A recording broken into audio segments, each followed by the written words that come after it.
2. Mouse Soup by Arnold, Lobel. Mouse Soup. Mouse Soup. The story. A mouse sat under a tree. He was reading a book. A weasel jumped out and caught the mouse. The weasel took the mouse home. "Ah," said the weasel, "I'm going to make mouse soup." "Oh," said the mouse, "I'm going to be mouse soup." The weasel put the mouse in a cooking pot. "Wait," said the mouse, "this soup will not taste good. It has no stories in it. Mouse soup must be mixed with stories to make it taste really good." "But I have no stories," said the weasel. "I do," said the mouse. "I can tell them now." "All right," said the weasel, "but hurry, I am very hungry." "Here are 4 stories to put in the soup," said the mouse. Bees in the mud. A mouse was walking through the woods. A nest of bees fell from a tree. It landed on the top of his head. "Bees," said the mouse, "you will have to fly away. I do not want a nest of bees sitting on the top of my head." But the bees said, "We like your ears, we like your nose, we like your whiskers. Oh yes, this is a fine place for our nest. We will never fly away." The mouse was upset. He did not know what to do. The buzzing of the bees was very loud. The mouse walked on. He came to a muddy swamp. "Bees," said the mouse, "I have a nest like yours. It is my home. If you want to stay on my head, you will have to come home with me." "Oh yes," said the bees. "We like your ears, we like our nose, we like your whiskers. We will be glad to come home with you." "Very well," said the mouse. He stepped into the mud up to his knees. "Here's my front door," said the mouse. "Oh yes," said the bees. The mouse stepped into the mud up to his waist. "Here's my living room," said the mouse. "Oh yes," said the bees.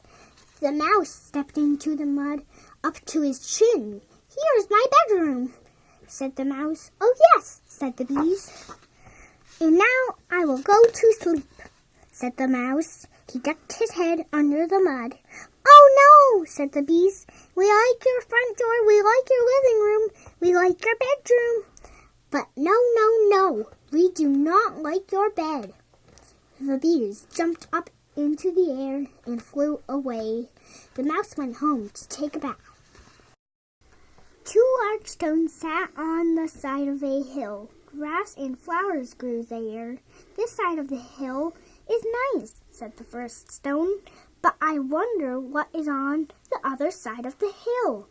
"We do not know. We never will," said the second stone. One day a bird flew down. "Bird, can you tell us what is on the other side of the hill?" asked the stones. The bird flew up into the sky. He flew high over the hill. He came back and said, "I can see towns and castles. I can see mountains and valleys. It is a wonderful sight." The first stone said, "All of those things are on the other side of the hill." "How sad," said the second stone. "We cannot see them. We never will." The 2 stones sat on the side of the hill. They felt sad for 100 years. One day a mouse walked by. "Mouse, can you tell us what is on the other side of the hill?" asked the stones. The mouse climbed up the hill. He put his nose over the top and looked down. He came back and said, "I can see earth and stones. I can see grass and flowers. It is a wonderful sight." The first stone said, "The bird told us a lie. That side of the hill looks just the same as this side of the hill." "Oh, good," said the second stone. "We feel happy now. We always will." The crickets. One night a mouse woke up. There was a chirping sound outside her window. "What is that noise?" asked the mouse. What did you say? Asked a cricket. I cannot hear you and make my music at the same time. I want to sleep, said the mouse. I do not want any more music. What did you say? Asked the cricket. You want more music? I will find a friend. Soon there were 2 crickets chirping. I want you to stop the music, said the mouse. You are giving me more. What did you say? Asked the crickets. You want more music? We will find another friend. Soon there were 3 crickets chirping. You must stop the music, said the mouse. I am tired. I cannot take much more. What did you say? Asked the cricket. You want much more music? We will find many friends. Soon there were 10 crickets chirping. Stop! Cried the mouse. Your music is too loud. Loud? Asked the cricket. Yes, we can chirp loud. So the 10 crickets chirped very loud. Please, shouted the mouse. I want to sleep. I wish that you would all go away. Go away? Asked the cricket.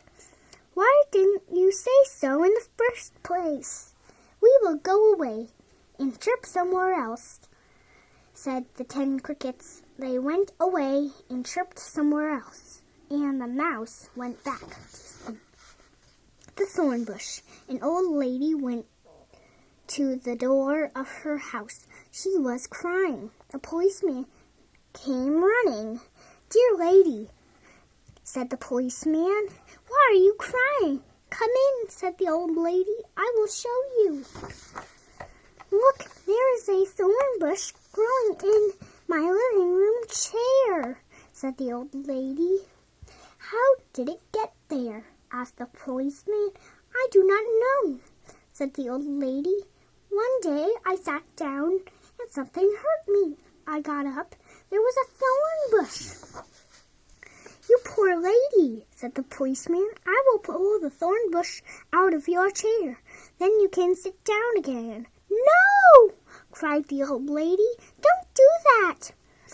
I do not want to sit down. I have been sitting down all my life. I love my thorn bush. I am crying because it is sick. See, said the old lady. Oh, the branches are falling over. The thorn bush may be thirsty, said the policeman. Perhaps it needs water. I never thought of that, said the old lady. She poured some water on the chair. The thorn bush shivered and shook. Green leaves came out on the branches.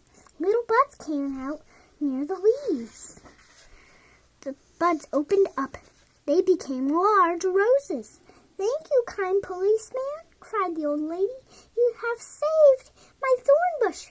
You have made my house beautiful. She kissed the policeman and gave him a big bunch of roses to take home. There, said the mouse. I have told you my stories. They will make your mouse soup taste really good. All right, said the weasel. But how can I put the stories into the soup? That will be easy, said the mouse. Run outside and find a nest of bees, some mud, 2 large stones, 10 crickets, and a thorn bush. Come back and put them all into the soup. The weasel ran outside very fast. He forgot to close the door. The weasel found a nest of bees. He was stung many times. The weasel found some mud. It was wet and gooey. The weasel found 2 large stones. They were heavy. The weasel found 10 crickets. He had to jump to catch them. The weasel found a thorn bush. He was pricked and scratched. Now my mouse soup will taste really good, said the weasel. But when the weasel came back to his house, he found a surprise. The cooking pot was empty. The mouse hurried to his safe home. He lit the fire, and ate his supper. And he finished reading his book. The end.